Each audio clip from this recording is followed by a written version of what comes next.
Britain's political defeat at Suez in 1956 was part of the long drawn-out roar of a fading empire.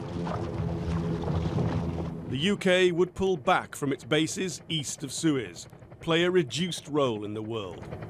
The international community. International response. International community. The Syria debate, and then vote, in the Commons has led to another debate.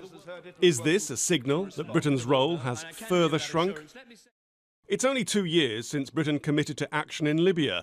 That was not seen as the template for the next decade, and some argue that the Commons vote must also be judged as a decision about a specific event. It is potentially very, very far-reaching, but I don't think it means that we should draw the conclusion from last night's vote that the UK is going to retreat, is going to become isolationist, is going to cut itself off from its traditional allies and commitments, and is never going to use military force again. Hey, you lads, keep looking out to the left!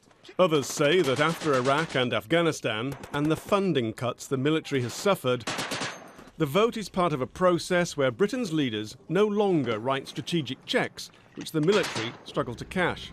We have used hard power, our military forces, over the last 2 decades to a point where they have been really tested to defeat in some instances, both in Helmand province and in Basra.